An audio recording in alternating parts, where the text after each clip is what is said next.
everyone. Hello, everyone. So we're going to let people come in. Of course, people will be late. I might as well start with some announcements.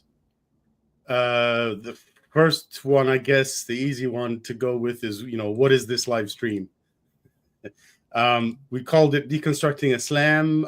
We're trying to help people before and after leaving Islam in all the ways they need help with. We're also trying to educate the rest of the world about us, our problems, our communities. The reason we're doing that is I would like to give a quote by many people have said stuff like this. The world will not be destroyed by those who do evil, but by those who watch them without doing anything. Winston Churchill, I think, did a similar one. I might be getting names wrong. Many people have. I'm sure this kind of thing has been said for centuries, maybe millennia. So let's see. Next little point. So the first episode we decided to do. Actually, let me backtrack a little bit. This is Usama Al-Bindi. My name is Rami Rustam. Let's see. I'm sure people know a little bit. I've been advertising this as, we have a couple smart people involved hosting the project. I say a lot that, you're a theoretical physicist, PhD, ex-Muslim activist, one of the people heading the Arab Atheist Broadcasting Project. You're one of the head editors of the Arab Atheist magazine. Am I saying all that right? Yeah, that's correct. Okay. For me, I started a nonprofit. That's what this is all about here. This live stream series that we're going to be doing weekly is part of a nonprofit called Uniting the Cults. I guess I should explain the Uniting the Cults YouTube channel, where that this live stream is happening on. It's a show, videos, and a podcast. Let's see. The nonprofit, what is the purpose? To rid the world of apostasy laws. The death penalty for leaving your religion. That's the most extreme version. And then this gets into blasphemy too, because they kind of bleed into each other a little bit.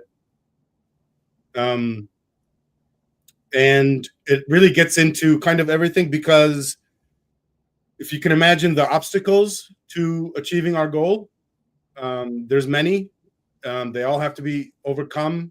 And then if you can imagine, some of the obstacles are root causes for the others. So we have to focus on like the main ones.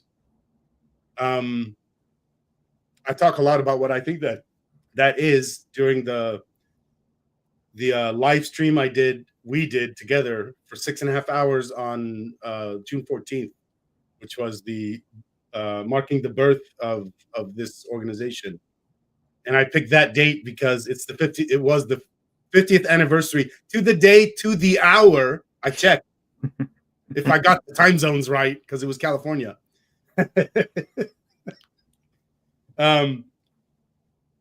Of Richard Feynman's 1974 Caltech commencement speech, where he dedicated the whole speech to one thing. He was saying how we live in this scientific age. You can see from all the stuff we have, like spaceships and computers, but we don't think scientifically. I don't think he was talking about himself, to be clear, but he said we. Well, eventually he's expressing the spirit of the age. If he's trying to make a statement that resonates with the audience, with people who are just going out into the world after going through an education at the university, that's definitely a time to start creating. Well, it's accurate in the sense that so Karl Popper says we are all equally I'm butchering it already. We are all infinitely ignorant. The distance between where we are and the truth, the perfect truth, I might be closer than you, but we're so fucking far away, you might as well call it equal. And another thing I say is, I started really early on when I started the YouTube for Uniting the Cults. One of the small series I started with, and these are just videos by myself talking about Reddit posts in the ex-Muslim subreddit. I called it "Why is Everybody Stupid?" and I made it clear I'm including myself. I am a part of everybody. It's weird when I say "Why is everybody stupid?" Some people think that I'm talking about everybody else, except for yourself. It's weird though, because the sentence, if you just look at it grammatically, that's me too. Mm-hmm. Like, I don't know why they're seeing it some other way. I don't think they look at grammar very much. I mean, when you're looking at the way that we perceive our life, we have to tread in places where uncertainty exists, and that sense of owning the truth is something that everybody relies on, even if when you really come down to it, they are willing to recognize and admit that they don't own the truth, or that they don't even have a part of the truth that might be tangible. But still, it is something that is a fact. We are very far away from the truth, and just recognizing that, if we're actually willing to recognize that, that's a huge step on the road to building something that's meaningful. Yeah, I noticed I forgot some of these. So this episode is "What is the Future of Islam?" We'll be talking about that. This is the YouTube channel. All these links will be in the description. I guess they're not there right now. I should have added them, but they'll be in there later. This is the website, which is for the nonprofit. All of our projects are on there that we're working on, and like this project, and there's more than this one. And then, so we also have a Reddit. The purpose of this is to organize our efforts and also to update people on how the projects are progressing. And then we have a Discord, and that's for community. It's for providing a community for people that lost theirs. So it's pretty different from what the Reddit is for. And later in future episodes, we'll talk in detail about these things. But right now, I guess we should get into the main point of this live stream. Let me put something on the screen and then discuss it real quick. Let me say this first. In our preliminary talks, at least from my side, one thing I think is central to the whole discussion is part of why I wanted to start with this topic is a lot of people talk about it, okay, a lot than other things, and it's a very general thing, and it spreads into so many different topics once it gets started. And I thought it's a good one to start with because people are worried about it, one, and two, it will be a what do you call I can't even think of the name. I guess stepping stone to all the other topics. Mm-hmm. They will come up during this. And one thing I wanted to focus on right from the beginning is the mindsets. I think there's like two categories of mindsets, or two mindsets here. So let's see, how do I do that? Like this. All right. Two mindsets here, and you can't see my mouse, right? No, we can't see your mouse. Okay, so I'm gonna have to forget my mouse and try to talk it out. So the first mindset, they're the kind of people who ask a question like, will Islam take over the world? They're presenting it as the negative version. Is the negative thing gonna happen? Or they'll say, I heard another version recently. People have probability in their heads. What's the most likely scenario? Is it 51% Islam's gonna take over the world and 49% the other way? The other mindset asks the question a different way, even though I'll make a clarification in a second. But so the other way to ask this is, what must we do to get the outcome we want? Mm-hmm. Now, these mindset 2 people can still ask the other kind of question, but they're really thinking of the better question in their head.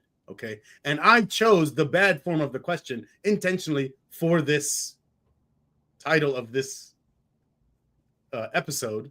It says, "What is the future of Islam?" as if it's already decided, and it's not.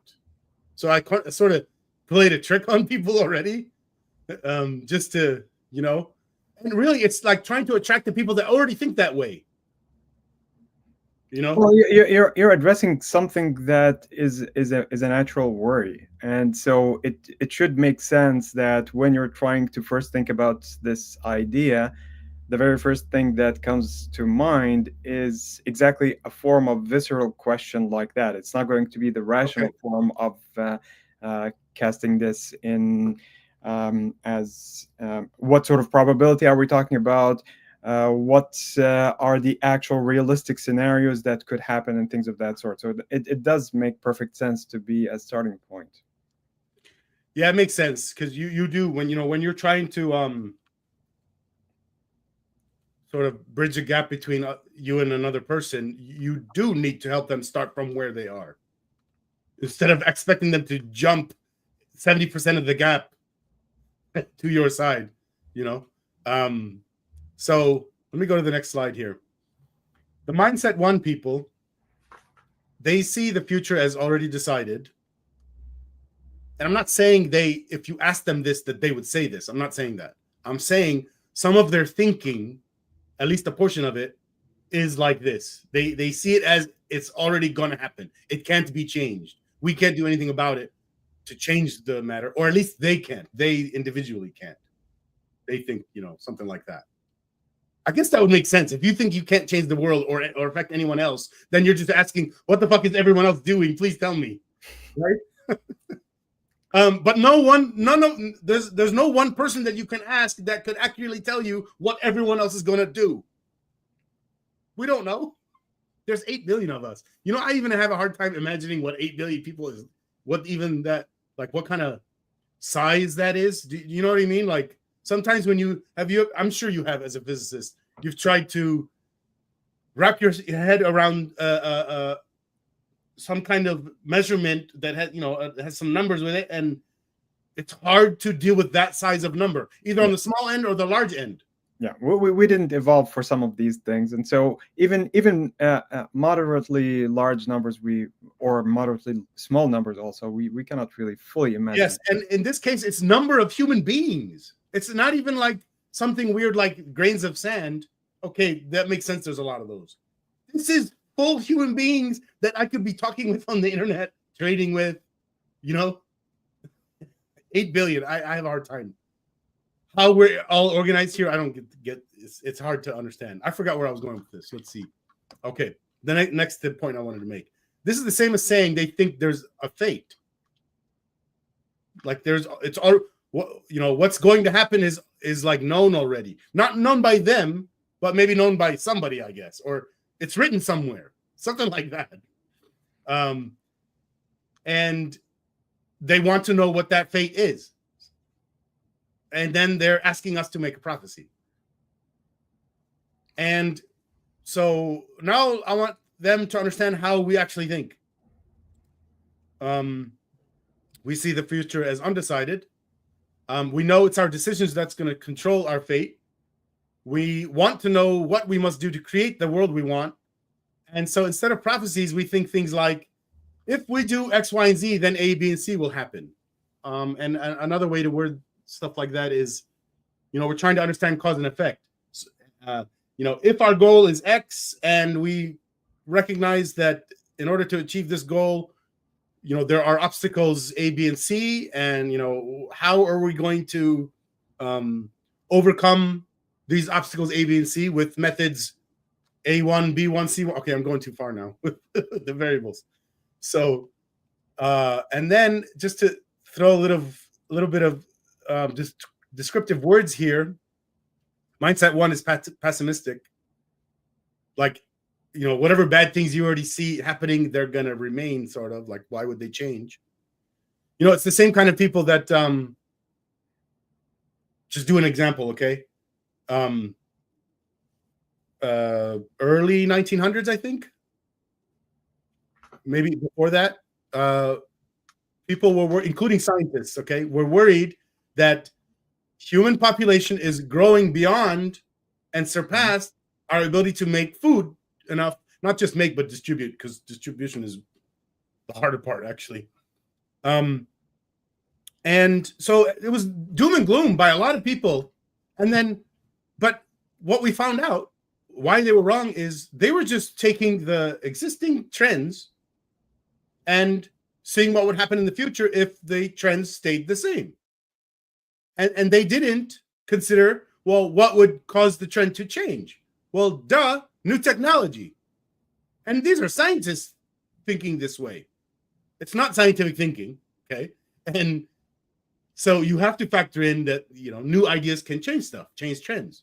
So even if what you keep seeing everyone say is stuff like, not everyone, of course, but, the doom and gloom people related to this topic of Muslims, they point to a couple of things like they saw some stats somewhere, percentage or growth of Muslims by babies is more than all the other ones. And just that's a trend. You can see a trend line of babies and stuff, right?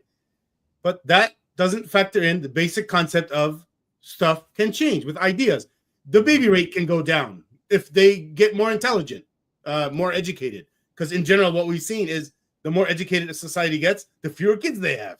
Mm-hmm. Okay. That's one factor. Another factor, the way these people are thinking, what I noticed is they're treating Muslims as like atoms, like they're all the same. So they're like, if you see a trend line and you see, oh no, X number of Muslims, but that's like saying X number of Muslims today is the same as that number of Muslims 100 years ago or 1,000 years ago. Or even that the ones that are there now are identical to one another. Yes, exactly. Yes. And there's a lot of mistakes people make like that. And they don't look at differences even like within a family. Two families within a span of, a house from each other. They grew up with, you have a different culture. Your family has its own culture within the broader culture it's in. And then even within a family, you get differences. Because even within a family, there's two people, they're not in the same situation. People imagine, like, at face value, before they think of it, they think, oh, you live in the same household, you got treated the same. Hell no, you don't. If you just think of a boy and girl, there hasn't been parents alive today yet, as far as I know, that treats boys and girls the same as they're growing up. Maybe there are, and I have, but not 40 years ago. Nobody even thought of that. They're right away getting pink gifts if it's a girl, or it could be even more subtler things than just the general approach. It could be a specific event that might have big repercussions on the future of that particular person or the particular group that you're talking about. So there's a lot that can happen. Let me give a small historical perspective about maybe what addresses the mindset one and how people might think about it. Let me get rid of this slideshow real quick. I'm going to put two more words and then we go into yours. Mystical thinking versus scientific thinking. That's the difference here. Yeah. Now I'm going to switch to just us. All right. So let's go back to the 7th century when all of a sudden there is some group from Arabia that seems to be overtaking swaths of land that belonged to the Romans and to the Persians and all sorts of people that dominated those regions. And at the time, nobody actually expected much of that group. And so it swept the world in a time when there was famine, when the two big empires were tired of war. When two big empires, you mean the Romans and the Persians? The Romans and in particular the Sassanids, who were the part of the Persians that were fighting the Romans at the time. Now, if you imagine that you were living at that time and you were just a regular person seeing what's happening around you, it would be your world crumbling around you, and it seems that there is no way out. Now, there are a lot of caveats to this about how people actually experience this, because some of the people thought, well, these are coming to bring with them a better taxation compared to the Romans, for example. That's actually what they thought. There were certain religious groups that they thought the Muslims are going to be more tolerant since the Roman Empire had a specific type of Christianity that they were advocating for. And so you had this other set of people that were happy that finally that monopoly over religion is coming. And so there were a lot of people who were reading into the situation things that were so far from reality, not seeing what's actually happening on the larger scale because they couldn't. And so what I'm trying to say here is that we could liken the current situation to what happened then, in the sense that we are in the midst of a wave that is very similar. Now, at the end of that first wave, a great portion of the ancient world was under Islamic domination within less than a century from when this whole thing started. And it was very dramatic. It was very decisive for so many different reasons. And it ended up with a domination that lasted for many years, for many centuries. Now, but it was getting really weak really quick. It lost steam very quickly. But after it lost steam, it had already established a kind of a big border that contained so much that... I mean, the next time they had a competition, empire-wise, would you say it was the Mongols who? Yeah. So they had a few centuries without worrying about external factors. Yeah, much. And so if you look at what happened then inside, you had a period of flourishing, and then you have that kind of decay that lasted for a very long time, that turned the whole thing into that typical feudal thing that we associate with the Ottoman Empire, for example. My point here is that, like you said at the beginning, if we're just assuming that this is a kind of a fate that has already happened, that we have no control over, then we're basically thinking the same way as some of those groups of people that historically thought about that, but they were at a disadvantage compared to us. First of all, they have a lot of the tools that we have, a lot of the tools that they don't have. We also have the historical perspective that they didn't have. And so just saying that there is a kind of an inevitability of what's happening, that's absolutely not the case. We have a lot that can be done, and I'm sure that the sense of activity that we have, being agents that were able to control what's happening, is very different from what we had then. So I think part of the mistake these people are making is something that a lot of people make. They think the future will be like the past necessarily, and they're thinking. There's a name to this that Karl Popper gave it. It's a mistake. Historicism. It's taking history and saying the future is going to be the same as the history by the trend lines, like that, without factoring in shit changes. And here's the point. Just like we said before, like even within a family, two people are not getting the same. They're not in the same situation. Okay. So the same is true about the history and now. We are now not in the same situation as whatever point in history you want to pinpoint. And so you can't say that we're going to now happen, the same thing's going to happen to us now and going forward as before because we're in the same situation. We're never in the same situation. Yeah, and I want to make a small analogy from physics here, to see what kind of Love that stuff. to see what kind of thing that we're actually up against when trying to deal with a very complicated system like the motion that represents history. So if you look at nonlinear systems, the systems that are characterized by chaotic behavior, you're talking about mute particles that don't have any kind of agency of any sort. They are just following very, very simple rules. Like oxygen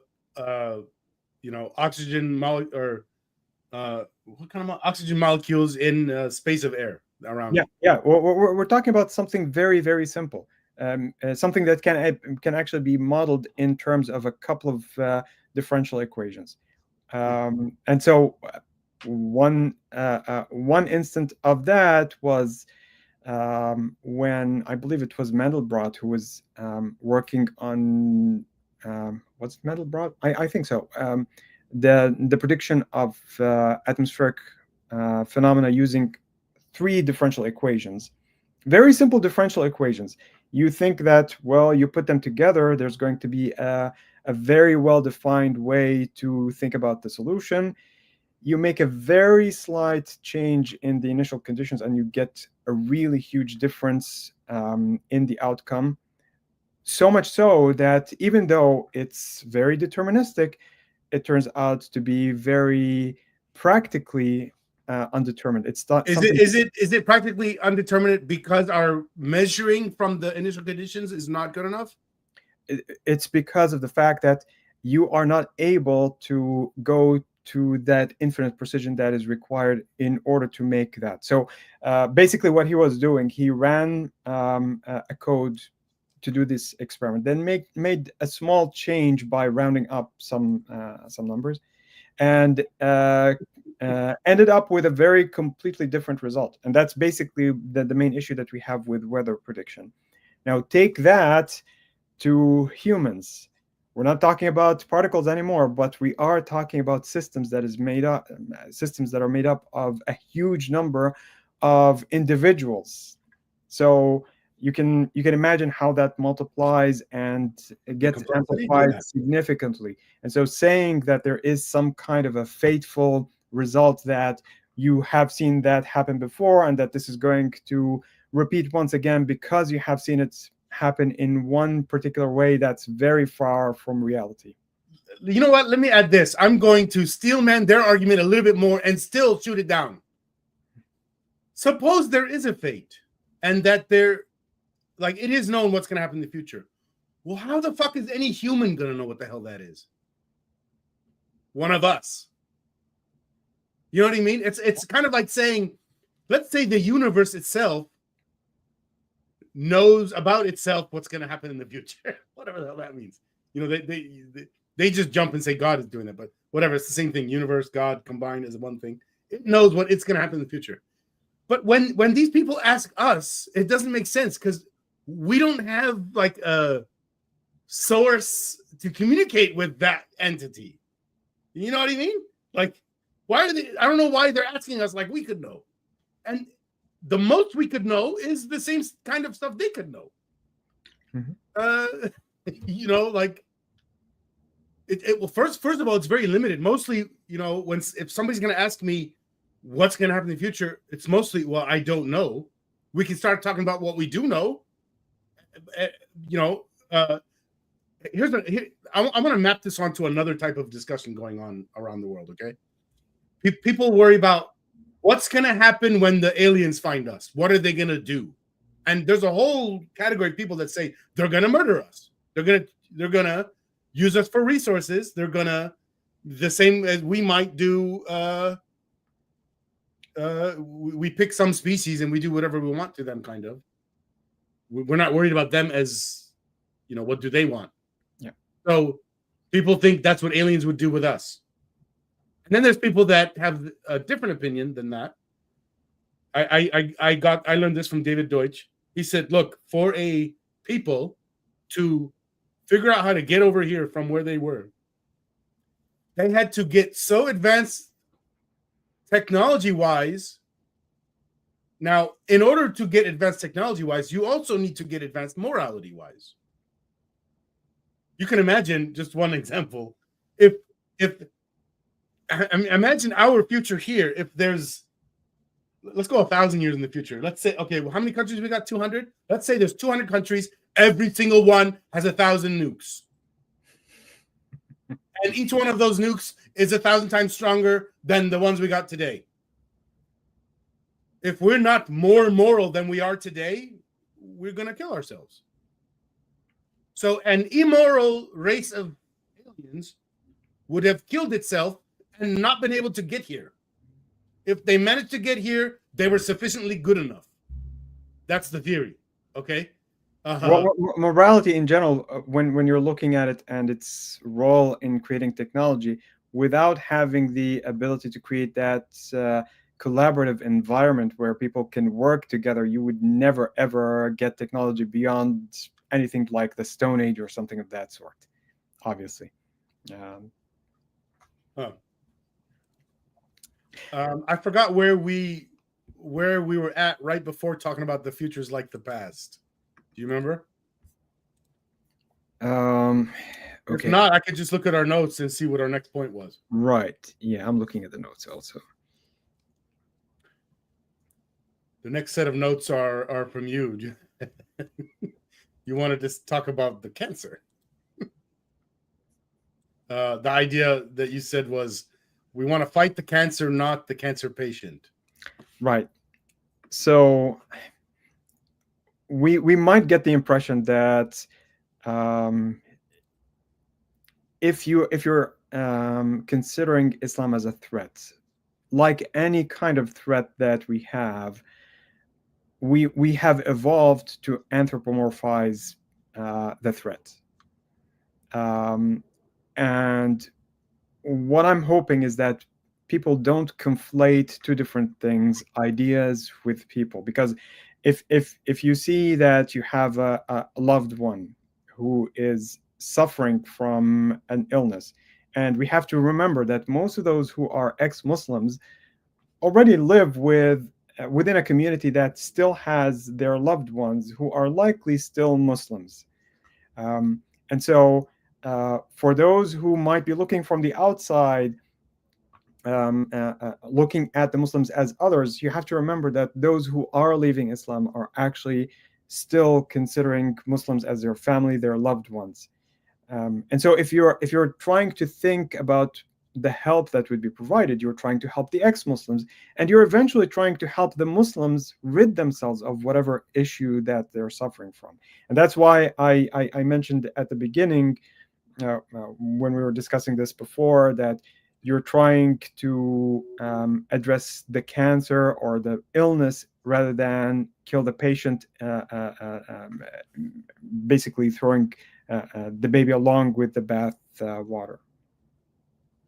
Yeah, I don't know who's the type of people that are worried about this kind of thing. My guess is well, you already said it, I guess. It's the people that are outside, not in our communities, not the Muslims, not the ex-Muslims. It's people who don't know about our communities. Mm-hmm. So let's see. You said something a moment ago. I'm going to reword it in my head since I don't remember your words. But there are a lot of things that are already happening and have been happening, like trends, and some of it is centuries long, millennia long. And like, I guess we should give examples. Like, you know, when the ancient Greeks did a pretty big wave of figuring out a lot of philosophy. Mm-hmm. And then when maybe this happened too in the Islamic Arabic Empire in the Persian area in 1100s, the Golden Age. And then in Europe, the Enlightenment, starting in, I think, Italy, maybe 12th century, and then spreading to the rest of Western Europe, probably around the 16th century. And, you know, the things that were happening then and are still happening now are, like, as an example, huge improvement in technology. It's not linear. It is, can we do that? It's accelerating, if you just go back, how much technology improved in the last 100 years versus the 100 years before that, it is so big. If you look at the 100 years before that, there wasn't much different. What is it, 1924? What did we have? We already had cars. Okay, that's a big difference. There was still a lot of horses, though, right? Around that 1924, I think there was still a lot of horses. I don't know. Yeah, but there is no comparison. I mean, the 20th century is a huge jump. And the jump is so huge that I think the jump alone is enough to let me explain it like this to people. The situation we're in now is so different than the situation of any time in the past, from how fast we're improving per generation. Mm-hmm. Like, factor in what it was like for me to grow up in America compared to my own kids, 30 years difference. And then I get to compare to my parents in Syria, which is like maybe adding another 50 years backwards. I don't know, and seeing those kind of differences. And then if you, now imagine that's 3 generations of family get to talk to each other about these differences that we all saw in our childhoods. Yeah. If you go back 100 years and had a similar thing, those 3 generations talk to each other, they wouldn't be able to say much differences. You know what I mean? And if you go back even further, because the 19th century, you still have some stuff that is being introduced, but if you go maybe 1,000 years ago and compare it to maybe before that, 500 years before that, and the extreme version, I don't, if you don't, for people that haven't looked into deep human history is recorded history, right? Our earlier ancestors, right before we left Africa, was around for like 2 million years. Roughly, yeah. And we had a or tool, or maybe 2 or 3 tools. And we had fire for 2 million years. Fire maybe probably less than that. Well, I know fire is before the latest version of humans. It's in the previous version. Like we borrowed some shit from our ancestors. Neanderthals, I believe, had fires, and we were same time as Neanderthal, though. More or less, yeah. But I'm saying that if you're thinking about a different iteration of humans, it's not only humans. Yeah, so they had a little bit of technology, a little bit more than the other apes, but it didn't change over 3 generations. You could talk to your grandparents and everything would be the same. Yeah. When everything is the same, that's one kind of environment. You would call the way Karl Popper explained it, a closed society. That's what happens in a closed society. Nothing's changing much. Yeah. What we see today is huge differences between each generation, and those differences are increasing. There's a bigger difference between me and my kids than me and my parents. That's the theory. Is it? I don't know. I think it is, dude. Fucking AI and that shit happening right now. I guess, I mean, in their lifetimes, our kids would definitely see a huge change compared to the amount of change that we probably have gone through. Like you said, if I'm comparing what I have right now with my own childhood, there was TV, there was cars, but the way that we communicate, the way that I consume my information every day, it's a completely different way. Trig the boss is making a point here to go along with what we're saying, that I think what he's saying here is, if you go back like 100 years, tech was not very cheap, and one big difference is back then we used to fix everything, and today we have a throwaway culture because it's cheaper to throw it away and get a new one than to fix it. And that's a big difference between, well, even my own generation and my parents' generation. Like, if you think of car mechanics or anyone that owns a car that was willing to do his own work on the cars, they will say, I love the 1970s cars and 80s cars because I could work on them. but now they make the cars in a way where we can't work on them. Yeah, that also connects with a kind of a doctrine that industry has related to the built-in obsolescence that causes things to break down after. But it also lets them make the stuff cheaper. Yeah, that's of course, because if you're going to be creating a consumer-driven society, obviously you have to have people buy all the time, and you wouldn't be able to, like there's that light bulb, I think somewhere in California, that has been running continuously for like 100+ years, and it's. I want to know, how expensive is that thing if you were to commercialize it? I mean, I know you don't know, but like, have you? I want somebody to tell me that. If somebody's watching, of the 8 people watching, one of you, if you know, can you please tell us? I have no idea. Yeah, but yeah, definitely the fact that people who are you wouldn't call them rich, they can now afford so many of the things that would have appeared as luxury consumables just 50 years ago. You say you wouldn't call them rich. I think you should. We are all richer. Like here's one way to say it. This is how economists talk about it. I have more available to me. I'm living more of a rich life than the kings of 500 years ago. Yeah. Hands down. No, like, by the way, the biggest thing for me, I have a bidet. That is so amazing. I love that thing. I can't imagine what they used to do, or what the Arabs used to do in the desert. I don't know what is it about those rocks.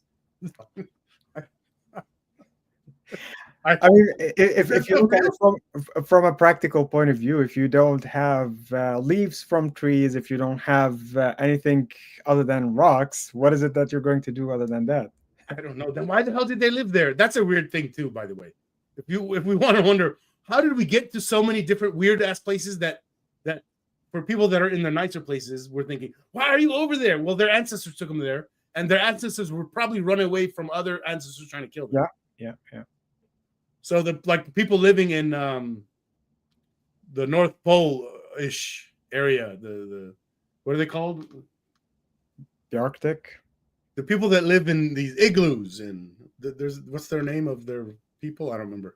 I don't remember, but because you wonder, why are you guys over there to run away from all the people? I think that's why we populated the whole world. Actually, well, maybe a better theory is, when your tribe gets big enough, and the way we were functioning was to use the land, you have to go elsewhere when the land's being used already.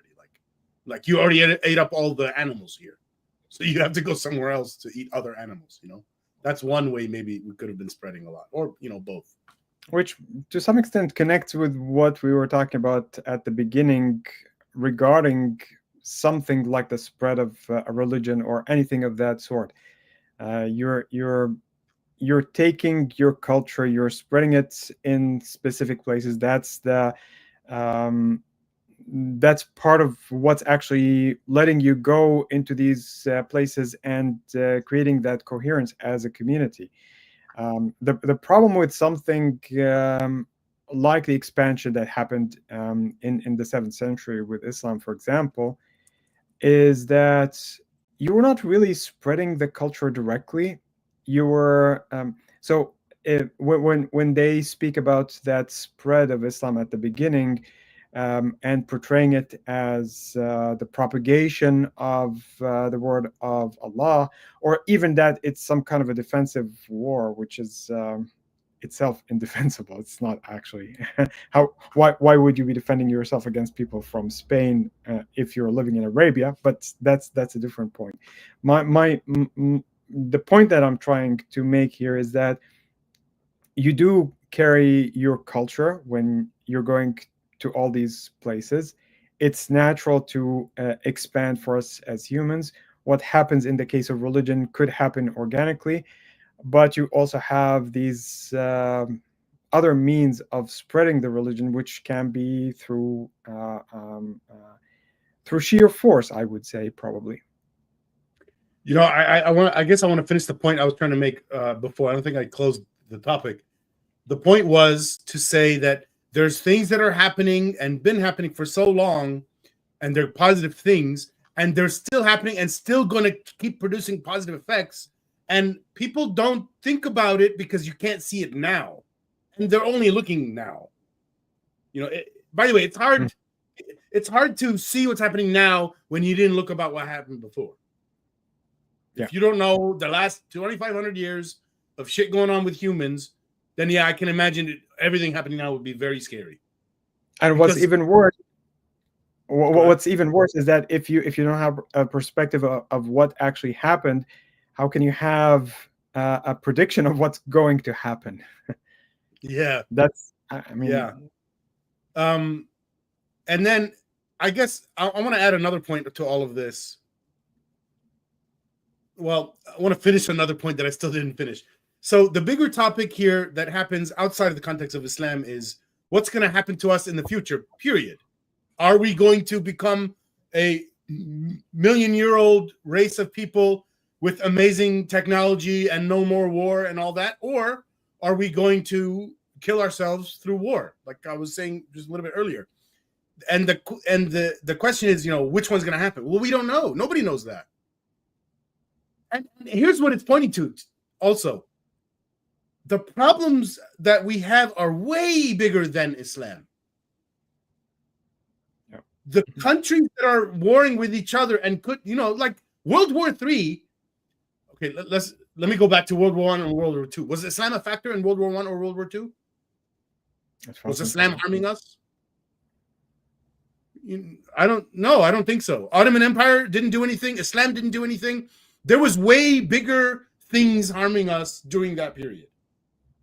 Okay, whatever Nazi ideology was harming us, combined with their amazing science technology. That's a weird duo, by the way. They're like the smartest scientists and the worst ideology and the leadership, and then, you know, the Japan one was I don't understand that. They think he's God, you know, like, yeah, literally. He's like a pharaoh. Yeah. And it's not like ancient Egypt pharaoh lasting for, that's amazing too. 2,000, what is, I don't even understand, 2,000 years old, you know, culture. And I don't know how old the pharaoh concept was in all of that, but it's limited how much they can do damage. And then when, you know, Japan got that conception of like the pharaoh or whatever, and then they got some technology and they're like, oh, we're gonna I guess take over their whole area. And I guess part of that is, I mean, even why that happened was, I guess they were the underdog and the victim for so many centuries, maybe millennia in that area, and they wanted to do revenge. And all right, now we're gonna be the big winners. I don't know. Yeah, they were really expansionists in their region. So Southeast Asia was basically dominated by the Japanese during that time. Trig, the boss, says, when a culture imposes itself on another, the result is a confused, sometimes tension-filled version of the both of them. Yeah, that's interesting. Never thought of that. And I don't want to let anyone think that I'm only talking about other countries. My own country, by the way, me and Osama are in the same place, the United States. Our country is doing plenty of bad things and contributing to some of the bad things that we're talking about. You know, I don't claim to be an expert on any of it, but I think there's actors in our government that are doing things that's not best for our country. And, you know, it's, let's say, things related to Russia, Ukraine, or even just Russia directly during the Cold War, and probably stuff to do with Israel, Palestine, stuff to do. There's so many different problems. And the point is, Islam, I think, is small compared to all of these other things. Like, if it was top 10 list, maybe it would make the top 10. I think some of the misconceptions that people have is really related about the size of the Muslim population around the world. Because if you're trying to equate the problem that is created by Islam from a political, military, and otherwise economical point of view, and equating that with the number of Muslims, that's the issue. Because if you look at the power that Muslim countries have, you can see basically the point that you were just mentioning now, that Islam is probably not very consequential when it comes to its influence on the world arena, and its power is probably diminished when it comes to what it actually can do at a political level. Now, the economy is, of course, a big issue here, given how much they control of the oil. But that's a completely different thing. Well, I would like to clarify, just separate a couple things here. There's countries whose leaders who claim to be Muslim and also claim to run their country Islamic, but really they're just using Islam for their own political gain, and they're probably even ex-Muslims for some of these people. And so there isn't necessarily a one-to-one between, Islam and any individual country that happens to have Islam in there. Like we shouldn't think of Saudi Arabia or Iran or any other country. Well, they're Islam, and that's the Muslims, which I think a lot of people do think that way. There is something that can be said in favor of that point of view, and that's again from a historical perspective. What happened historically was that throughout Islamic history, right from the beginning, right after Muhammad died, the factions that were fighting over the leadership were basically led by individuals who were trying to serve their interests using that same banner of being the leaders of the Muslim community. And so I think sometimes there is something to it, that it's not as big as saying the population itself is represented by that particular individual who is doing this, but eventually these leaders do have a lot of influence. So Trig the Boss is saying the same thing, but giving the American example. A lot of people like to say we're a Christian nation, but if you say it that way, some people might just take that to mean, okay, we're just Christians in general. And then you can treat every subject as, well, that's a Christian nation. So, but no, come on. I think before calling us a Christian nation, it would make more sense to call us a freedom of religion nation. Before we're a Christian nation. There actually, if you look at the way, if you compare the way that the U.S. handles religion compared to Europe, you can see how or why religion has flourished in the U.S. compared to Europe. Because of separation of church and state? Because of separation of church and state. How? You mean in numbers, but also in like quantity of denominations and new invented religions like Scientology? I'm talking about the way that the religion is being managed basically by the state. So if you look at a technical theocracy like Britain, where the head of the state is also the head of the church, what happened You mean today it's like that? Yeah. What? Yeah. I thought that's old stuff. No, the king or queen. Oh, by the way, do you know we still have a pope? Isn't that insane? What the hell is that? Well, my point is that when countries in Europe took over the roles that are traditionally attributed to religion, like taking care of welfare and taking care of the people left religion and didn't no longer adhere to it because it's not serving its social purpose. By contrast, in the U.S., which has pulled away from managing religion still flourished and took over a great deal of those aspects, social aspects, and so you can see the discrepancy between these two. What kind of social aspects do you think here the religious people took over privately that the government didn't do, and that the government does do in Europe? Europe is a welfare society far more than it is in the U.S. The Government welfare. Yeah. So you're saying here, less government welfare, but it's picked up a little bit, I don't know how much, by the private side, and it's mainly Christians. Yeah, I would say probably the Christian aspects. The religious communities have a lot more community support than it is in the case of Europe. So Sarah, do you know how to pronounce that? Kumb.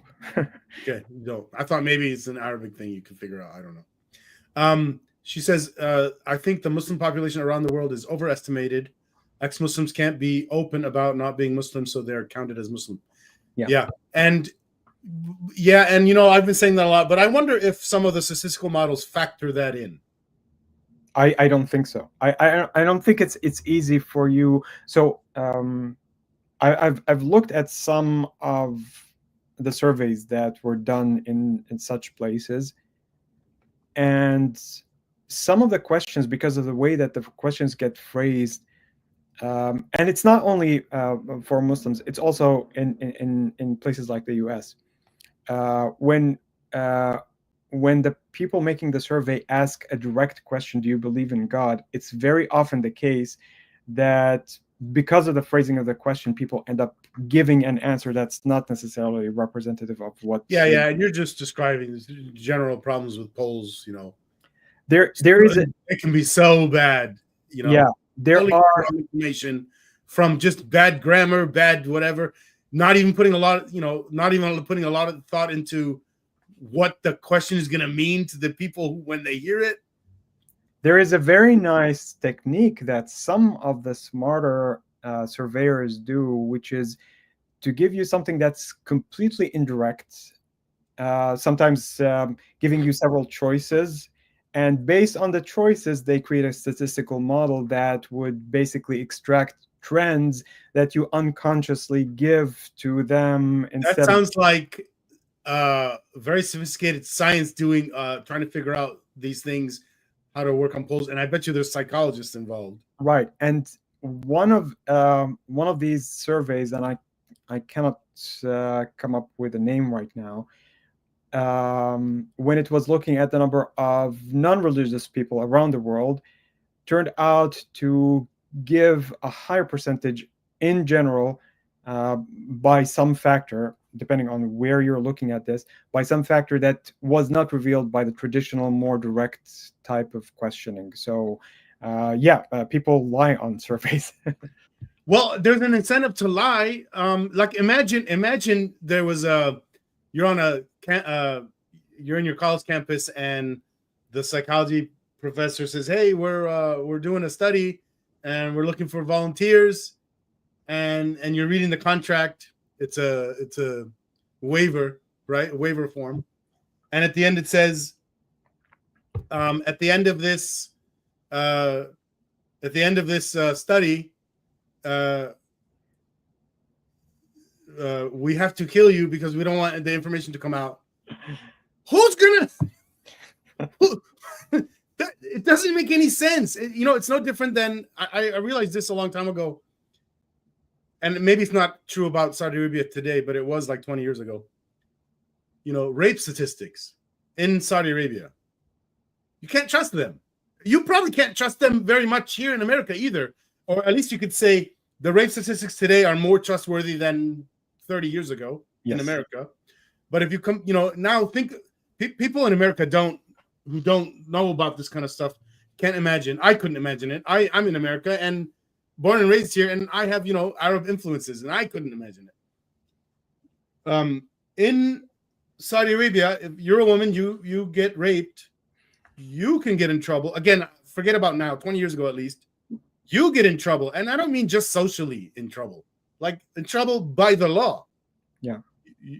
No, And I think so that there's a huge incentive to not report your rape. it's not 20 years ago. This is actually still the case. If some woman gets raped, it's usually very often the case that she's the one who gets blamed over there. It's So in the same way, like if there was a poll, this is not a poll, but it's like it. If there was a poll and the question was something to do with, rape, and then if you were to answer, you're going to go to jail.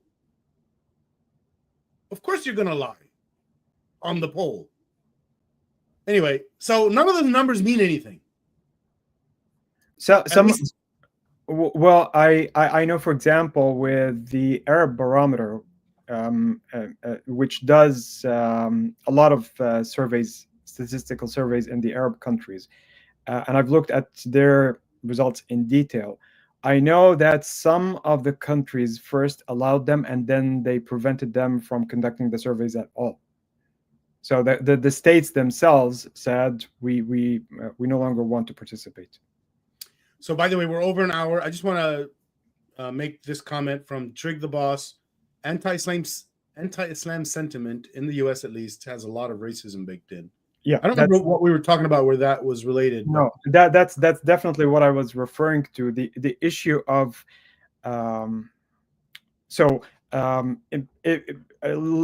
this is actually a nice segue to what I wanted to say about this month, which is ExMuslim Awareness Month.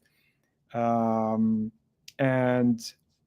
one of the things that we're trying to establish here is a kind of a tradition that recognizes that there is this issue of a fear, an irrational fear within not just the Muslim community, but especially in the case of Muslims, from people who leave Islam. So a fear of apostasy, a fear of apostates. And so a new word is being coined here, apostophobia.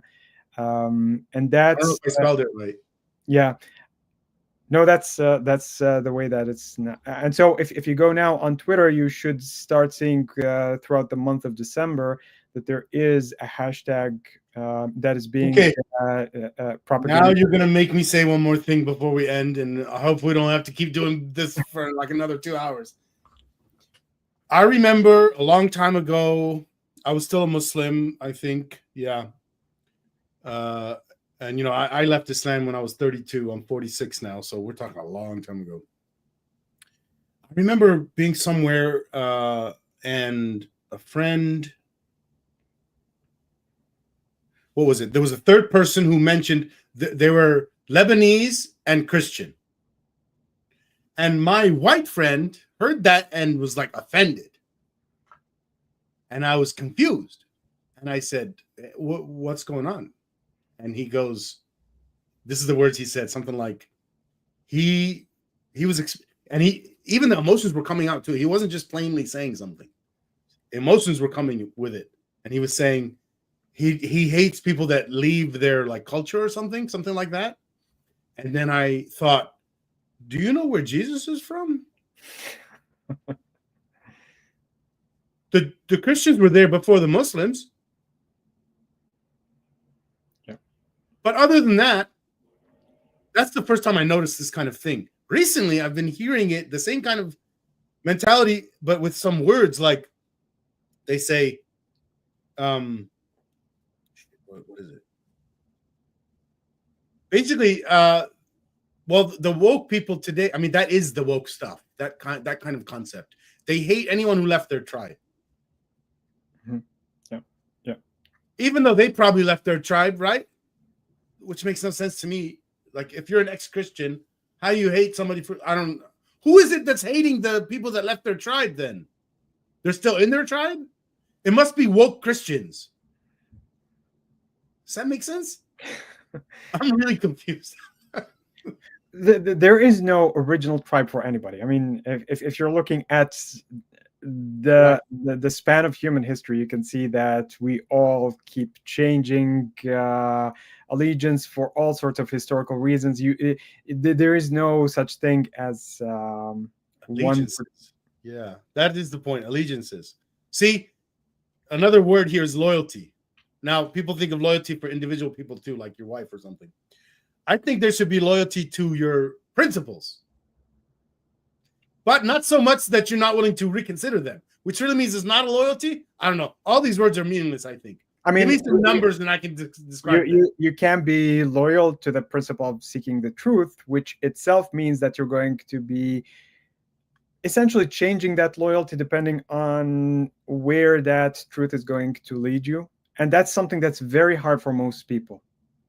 That's really hard for most people, because then if you keep seemingly changing that allegiance because of the fact that truth is leading you in a different direction, they would say that you don't have principles, when in fact what you're doing is the scientific implementation of looking for a principle, which is the truth. Yeah, another variation I've heard, we're 6 minutes over now. Another variation I've heard something like this is somebody that changes their mind. Sometimes people call that flip-flopper. Yeah. But here's the thing. If you changed your mind because you got new information, new evidence, and you realized you were wrong before, and the reasonable thing now is to switch, then that's a good story. Like it doesn't make any sense to criticize someone for having changed their mind. Like they're thinking that you're a hypocrite because at two different times you had two different contradictory ideas. But right. Come on, that's not being a hypocrite. That's the opposite of being a hypocrite. Exactly. Anyway, so here's my mom putting in a point from before. If a Muslim woman gets raped and can't prove that it is rape, she will end up in jail, not the rapist. Yep. Oh, so she must be looking at the old part of this video. Because I guess the way when you're listening, you could listen from the beginning and you're just behind. So we get people's comments late.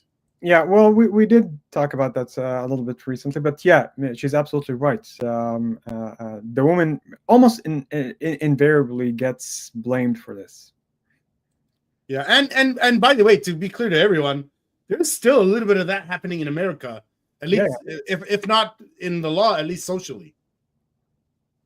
Yeah, I think what's happening here is that in a place like a Muslim society, some of these older, more primitive in the sense that they are related to our ancient history, they are perpetuated compared to more advanced societies. And so these things are going to appear naturally because of that old heritage.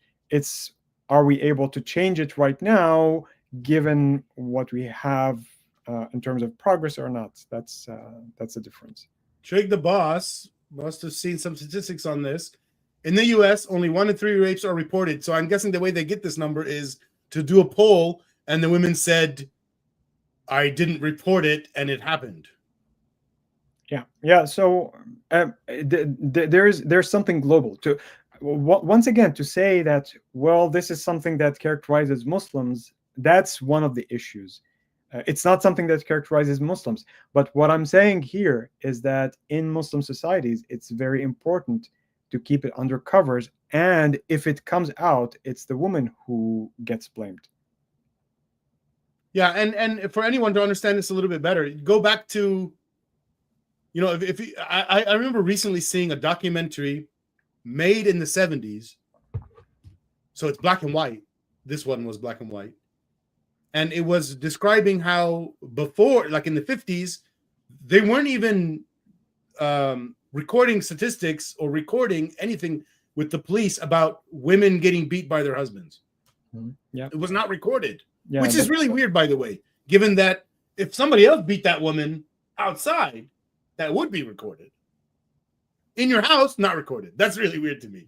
Anyway. No, I don't think it's weird. I don't think it's weird at all. Again, looking at that ancient heritage where there is some dominance of males over females, in that context, okay. Yeah. In that context. So wait. That means everyone knows the husbands are beating their wives. Yeah. And it's the right way. And they would probably think that, like in the case of a very traditional Muslim society, they would say it's his right. which is what they do with kids. Yeah. So like in Illinois, parents have the legal right to beat their kids. They don't use that word, and it's there's a lot of qualifications that have to be met. So for example, it has to be a corrective action. So you can't just hit your kid because they woke up out of a nightmare. Okay, let me give you a hadith by Muhammad about this. Okay. So so there is a hadith attributed to him, regardless of whether it's actually true or not, where he says, hang a whip in your house so that the woman and the kids know their limit or are afraid, basically. So it's something that builds on certain verses in the Quran that usually get misinterpreted when converted into English by saying lightly tap them instead of strike them and so on. But I want to help the audience right now. The audience might be thinking we are shitting on our cultures from before or whatever. I'm going to shit on the other side now. What I didn't know this in the past, even though I had been, mesmerized by the ancient Greeks and trying to learn what they were teaching us. There's something I didn't know till recently. I only found out from a historian and political science professor, Roy Casadingra. I can't pronounce his name. Very smart man. I've been learning a lot about my own culture from him, the history of Islam and that kind of stuff. And one of the things he said was, where was I? I went too many tangents. You were trying to come up with a criticism of Western culture somehow that parallels. Oh, yes. So ancient Greeks were extremely misogynist, or the men were at least, to the point that what was some examples? Because without examples, this is meaningless. Having an abstract idea like this without an example.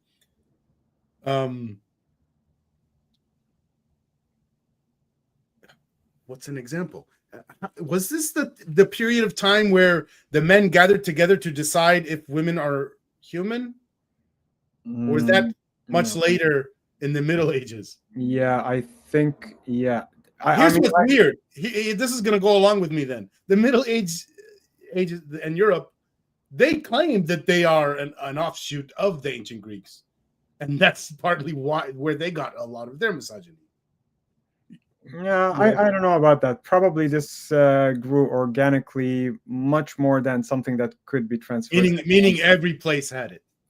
Yeah, so what I was saying earlier about this being something more of a heritage, a human heritage, it's unfortunate, but I think that. You mean like 500,000 years ago? Yeah, this is because of the way that we grew out of the savannah, developed culture. That and the genetic feature of the men are physically stronger than the women. Yeah, that's basically something of the related to it. Because the first time a man figured out, oh, I can just dominate her, then let's say another son was watching that and is like, oh, look what he's doing. I could probably do that. And then it just blooms.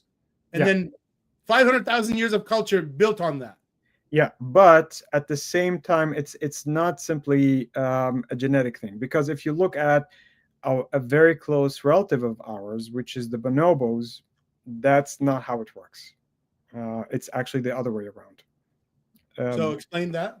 So first of all, bonobos compared to chimpanzees, for example, is a very pacifist species. They use sex for everything. Basically, it's their handshake. So if you want to have any kind of transaction with anybody, regardless of their sex, that's what they do. Males, females. That's interesting. Interesting you say that. I want to give another example of a species that does both, and which means it can be anything. So let me just explain it. And actually, let me see if we can just say this point real quick. Trig the Boss says, I think it's much easier for people to find systemic faults in distant cultures that they are biased against even if the exact same systemic faults exist all around them. And he gave 2 examples, misogyny and homophobia. Are you understand what he's saying here? Yeah, I think so, but I also think I can think actually of the opposite also happening, because suppose that you have 2 very similar cultures right next to each other, and I have in mind here, for example, Sunnis and Shia. They are very close to one another in terms of the doctrine, but there are certain differences that get accentuated because of how close they are to each other.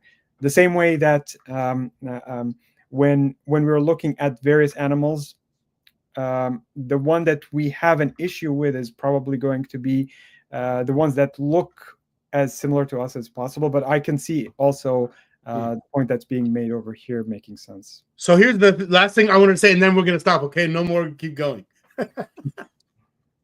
I wish I could remember the man, the science. What is his job? The kind of what's the scientist that goes and lives with the apes and does studies in living with them? What are they called? They're not just called biologists, right? Whatever. I don't remember the name of his field. I mean, there's primatologists, but okay. So this man was studying. I think it's orangutans. I could be wrong on which species, but maybe it was chimps. So he was watching and following this one group of ape, and the women were docile, and the men, should I say men and women? The females were docile, and the males that didn't leave the unit were docile, but the males that left the unit to hunt and bring food were extremely violent and aggressive. Now, what popped up next to this little group is a hotel and a trash and a dumpster. And the males that were leaving the area found it, and they stopped hunting and they just started eating there. And they actually stopped going back to the original, like they disconnected from the tribe. Yeah. They didn't go back. Here's what happened. The females and males, they're all docile in the tribe now, right? They brought another generation of females and males. None of them turned violent. They were all peaceful. Yeah. Because the violent ones left and didn't teach the young ones. That's how pliable they are. That's how pliable we are, even more than them. No, that's that. I think in the case of the bonobos, there's probably something more inherited, but I cannot really say for a fact. What I was saying in that context was that it's mainly a matriarchy, but at the same time, it's a more pacifist society compared to the chimps. Chimps can actually have actual wars, wars where you actually last several generations of wars that don't just end up with just a skirmish. We're talking about an actual war, a feud that can last for a very long time. Wait a minute. You mean a little bit more like humans, and where? Yeah. Okay, we need to talk about this more. By the way, we didn't finish our notes, so I think our next episode is going to be a continuation of this particular topic. Yeah. Might even be a third one. And I want to say this because it's so cool. Trig the Boss says, "I'm loving the chat." So that's great. That's cool. Yeah. I think we should end now. We're going to go ahead and end. See you guys next time. I'm going to put all the links and the link for the next episode in the description soon. Hopefully, now. And we're going to go ahead and end now and see you next time. And Asana, please stay on for a minute. It was fun. Thank you, everyone. Yeah. Bye-bye.